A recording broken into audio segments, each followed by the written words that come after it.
Go to New York City. Rick MacArthur is the president and publisher of Harper's Magazine. Thanks for being with us here on France 24. Thanks for having me. First off, a reaction there. Did Donald Trump, thanks to the Manhattan District Attorney, just secure the nomination for president in 2024? No, I don't think it makes that much difference. Trump has become a cult figure within certain circles and within the Republican Party. And even his main potential opponent, Ron DeSantis, criticized the alleged political motivations of the Manhattan District Attorney in seeking an indictment. So they're all afraid of him still. And the people who are going to vote for him, who think that he's the last word in standing up to the system, whatever they mean by the system, they will consider this another argument for voting for him. I don't think it attracts any new voters, but he's in a good position still to win the Republican nomination. And if DeSantis already refuses to try to capitalize on it, it doesn't look that bad for Trump.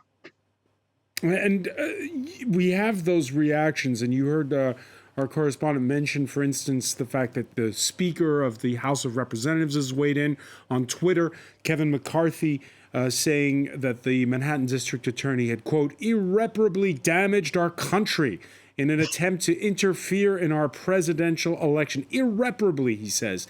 And he wants to hold Alvin Bragg and his unprecedented abuse of power to account, end quote. Is this just a bit of sounds and fury, or is this a test for U.S. democracy? Oh no, it's absurd what he's saying, and even I think some pro-Trump people would find it absurd.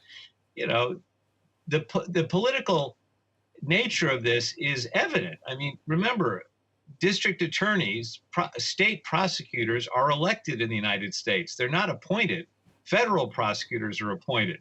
So Alvin Bragg's a Democrat.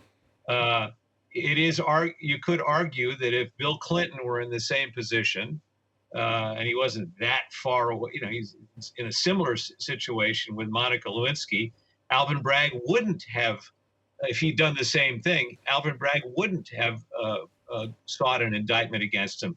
But Ken Starr, the Republican prosecutor who led the impeachment, would have.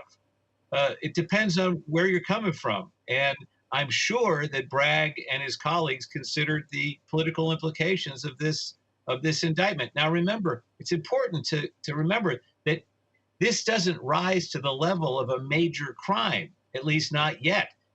The most likely charge, or one of the most likely charges, is misreporting of business expenses.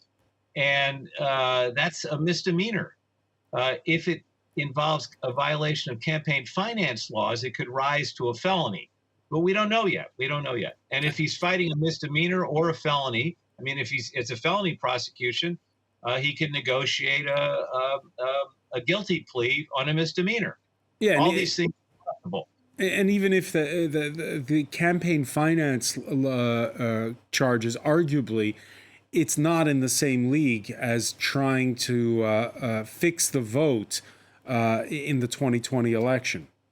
Right. It's really, and it's something that people, that white-collar criminals or low-level white-collar criminals do all the time. The more interesting question is why the state of New York hasn't tried to indict him on income tax evasion or on tax fraud, because it's clear that Trump, like a lot of other wealthy businessmen, undervalues his assets when he wants to pay lower taxes and overvalues his assets when he wants to shore up his credit with banks. Presumably, Tish James, the Attorney General of the state of New York, has turned over whatever material she's gotten to the IRS. So it's conceivable that he could still be gotten on some kind of tax charge, which would be more serious. But this doesn't strike me as earth-shattering, and I don't see it derailing his candidacy. You talk about tax evasion. What is certain is that it seems like correct me if I'm wrong, this is good for business, good for the business of the media. It was on all the late night talk shows on Thursday. We could show the front page of the New York Post, which comes up with a witty caption, as they always do in these situations. It's going to sell newspapers. It's going to boost ratings, and not just on the conservative channels, but all of them. Yes, and it's politically complicated because remember, the Wall Street Journal, which used to be not anti-Trump, broke the story about the Stormy Daniels payments, hush money payments. The Post, the New York Post, also owned by Rupert Murdoch, has turned violently against Trump. There's a split in the media, but that doesn't stop the Post and the Wall Street Journal from profiting from the circus that surrounds us, and everybody else too. Everybody's talking about it. He's back in the news, and he gets to play the martyr, which he likes to do from time to time, which I think he just enjoys in a narcissistic way. Because people predicted that he would fade away, and that hasn't happened. Why? It hasn't happened. It has not happened. And I talked to a very prominent journalist yesterday, can't name because it's a private conversation, who said to me, it's a horror show. We're going to have Biden and Trump again. It's going to be a rerun of Biden and Trump.